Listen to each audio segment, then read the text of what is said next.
इस खबर के प्रायोजक हैं पुनीत हॉस्पिटल, प्रताप कटरा, चांदनी चौक, अहरौला, आजमगढ़। हमारे यहाँ सभी प्रकार के इलाज उपलब्ध हैं। सभी प्रकार के operation, delivery, pathology, medical, X-ray, ICU, ECG, nebulisation, ambulance सुविधा 24 घंटे उपलब्ध है। दूरबीन विधि द्वारा सभी प्रकार के ऑपरेशन की सुविधा उपलब्ध है। आंखों के सभी प्रकार के ऑपरेशन भी सफलतापूर्वक किए जाते हैं। अधिक जानकारी के लिए अस्पताल पर संपर्क करें।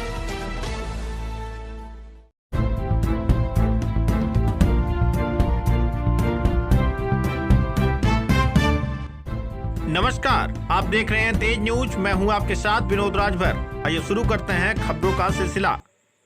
साइबर क्राइम थाना पुलिस ने पुलिस अधीक्षक के फर्जी हस्ताक्षर व मेहनगर की फर्जी मोहर लगाकर कूटरचित नोटिस बनाकर ठगी करने वाले आरोपी को किया गिरफ्तार। आरोपी के कब्जे से एक लैपटॉप, एक मोबाइल और थाना मेहनगर की एक फर्जी मोहर बरामद। नोडल अधिकारी साइबर क्राइम विवेक त्रिपाठी के निर्देशन तथा क्षेत्राधिकारी साइबर क्राइम आस्था जायसवाल के पर्यवेक्षण में बुधवार को साइबर क्राइम थाना जनपद आजमगढ़ की टीम ने फिनो पेमेंट बैंक कोसाई बाजार स्थित दुकान से एक अभियुक्त को शाम को गिरफ्तार किया।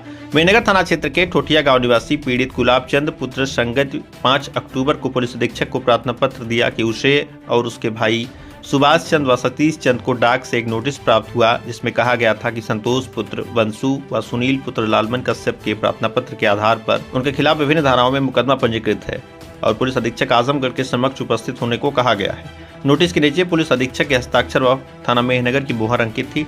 नोटिस में भुगतान का झूठा संदेश व 22,492.30 रुपए जमा करने के लिए ओटीपी भेजने की मांग की गई थी। शिकायत, लोकेशन और मुखबिर की सूचना पर साइबर क्राइम थाना ने कार्रवाई करते हुए आरोपी को पकड़ लिया। गिरफ्तार अभियुक्त के पास से एक लैपटॉप, एक मोबाइल फोन, थाना मेहनगर की एक फर्जी मोहर बरामद की गई। गिरफ्तार अभियुक्त के खिलाफ कूटरचित नोटिस व फर्जी मोहर के निर्माण एवं ठगी के सिलसिले में मामला दर्ज किया गया है। एसपी ग्रामीण चिराग जैन ने बताया कि गिरफ्तार अभियुक्त ने पूछताछ में स्वीकार किया है कि उसकी मंशा जमीन विवाद में उलझे पक्षों से लाभ उठाने की थी। उसने बताया कि गांव के सुनील कश्यप व गुलाब चंद के बीच जमीनी विवाद था और वह इस स्त्री का गलत फायदा उठाना चाहता था। आरोपी ने कहा कि उसने पहले ही मेहनगर थाने की फर्जी मोहर बनवाई थी, फिर अपने लैपटॉप पर पुलिस अधीक्षक की फर्जी मोहर तैयार करके नोटिस रंगीन प्रिंट कर पोस्ट ऑफिस से भेज दिया। आरोपी ने बताया कि 5 अक्टूबर को जब गुलाब चंद ने नोटिस के बारे में उसे बताया तो वह 6 अक्टूबर को गुलाब चंद को लेकर पुलिस कार्यालय दिखाने के बहाने बाहर खड़ा कराया और उसी समय अपने लैपटॉप से pay.ecourts.gov.in पर वेबसाइट का दिखाकर 22,492.30 रुपए जमा करने का फर्जी संदेश तथा ओटीपी का झांसा भेजा, जिससे पैसे दिलवाने की कोशिश की गई और बाद में मध्यस्थता कर लाभ उठाने का इरादा था। एसपी ग्रामीण ने बताया कि इस मामले की जांच जारी है। आरोपी को न्यायिक कार्रवाई के लिए आगे भेजा जाएगा तथा जांच में यह भी पता लगाया जा रहा है कि क्या कोई और लोग इस मामले में शामिल हैं। फिलहाल सुनाते हैं एसपी ग्रामीण चिराग जैन ने बातचीत करते हुए क्या कुछ कहा। देखिए, पुलिस अधीक्षक महोदय को जनसुनवाई के दौरान एक व्यक्ति जनसुनवाई में आया। उसने बताया कि उसे एक 41A की नोटिस प्राप्त हुई है, जिसमें लिखा गया है कि वो किसी धारा में मुलजिम है और अगर उसने इस धारा में जमानत नहीं कराई तो उसको गिरफ्तार किया जा सकता है। इस सूचना पर वो जनसुनवाई में जब आया तो सर ने जब नोटिस के बारे में देखा तो उससे पूछा कि क्या तुम किसी जुर्म में किसी अपराध में जुर्म है तुम्हारा। तो उसने बताया कि सर मैंने कुछ अपराध नहीं किया है। तो इसकी जब जांच कराई गई तो पाया गया कि नोटिस फर्जी है और उस पर जितनी भी मोहरें लगी हैं, जिसमें पुलिस अधीक्षक कार्यालय की मोहर और थाना मेहनगर की मोहर लगी हुई थी, वो दोनों फर्जी पाई गई। इस संबंध में फिर मुकदमा दर्ज किया गया और उसकी विवेचना करने का प्रयास किया गया।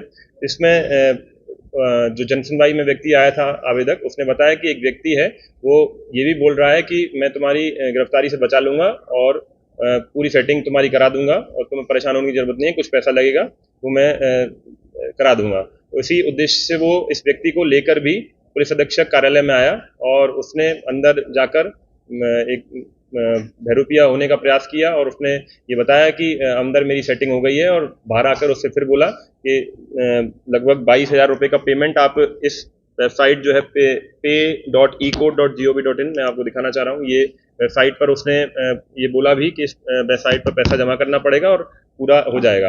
और उसने ये बोला कि पैसा मैं जमा कर देता हूँ, आप मुझे कैश में दे दीजिए। और उसको वो पैसा जमा करने का मैसेज भी फर्जी बनाकर दिखाया। फर्जी मैसेज देखने के बाद उसको लगा कि हाँ पैसे जमा हो गए और वो पैसे देने को उसको तैयार हो गया, जिस पर चूंकि हमें पहले से सूचना थी, हमने उसको गिरफ्तार किया और उसके हिरासत से हम लोगों ने रिकवरी की है, जिसमें एक लैपटॉप, एक अदद मोबाइल और जो फर्जी मोहर थी वो भी बरामद की गई है। इससे जब पूछताछ की गई तो इसने बताया कि गांव के ही जमीनी विवाद में सुलह के नाम पर ये इस तरह का फ्रॉड करने का प्रयास किया। इसने जो 41A की नोटिस है, मैं आपको ये भी बताना चाहूँगा कि 41A की नोटिस का मायना ये होता है कि जब भी कोई विवेचना थाने से की जाती है और उसमें 7 वर्ष से कम की धारा का अपराध होता है, तो पुलिस द्वारा 41A की नोटिस अभियुक्त से तामील कराई जाती है, जिसमें यह लिखा जाता है कि अगर आप विवेचना में सहयोग करेंगे तो आपको गिरफ्तारी नहीं की जाएगी, और चूंकि आपके अपराध जो है 7 वर्ष से कम की सजा के हैं, इसलिए आपको निम्न शर्तों पर छोड़ा जाता है, ठीक है, और बयान दर्ज कर लिया जाता है। इसी नोटिस का उसने ऑनलाइन डाउनलोड किया और इसको जरिए डाक उसने भेजा था, और इस तरह से इसने अपराध कारित किया है। इसको माननीय न्यायालय से रिमांड प्राप्त कर जेल भेजा जा रहा है। सर, प्रॉपर एविडेंस जो मिले हैं और इन्वेस्टिगेशन में पुलिस के फर्जी मोहर को ये कहाँ से बनवाया, ये अभी तक इन्वेस्टिगेशन कुछ पता चला है? नहीं, वो सब हम लोग इसमें जांच कर रहे हैं कि इसके द्वारा फर्जी मोहर कहाँ से बनवाई गई है और कौन कौन लोग इसमें शामिल हो सकते हैं, और इसके साथ कोई और भी व्यक्ति है जो इसको इतना ज्ञान वर्धन इसका किया है और किस तरह से इसको इतनी जानकारी प्राप्त हुई है, उसके बारे में और गहनता से जांच की जा रही है। बट फिलहाल इस व्यक्ति को माननीय न्यायालय से रिमांड प्राप्त कर जेल भेजा जा रहा है। सर, इसके जो बरामद लैपटॉप है, मोबाइल है, उसमें कुछ और एविडेंस मिल पाए हैं क्या इस तरीके के? नहीं, हम लोग छानबीन कर रहे हैं। अभी तो वर्तमान में और कोई व्यक्ति के साथ ऐसा फ्रॉड की नहीं आई है शिकायत। हम लोग जन सुनवाई में भी पुराने प्रार्थना पत्रों की जांच कर रहे हैं कि उसमें इस तरह की कोई अगर शिकायत प्राप्त हुई हो तो उसका भी हम लोग खुलासा कर सकते हैं।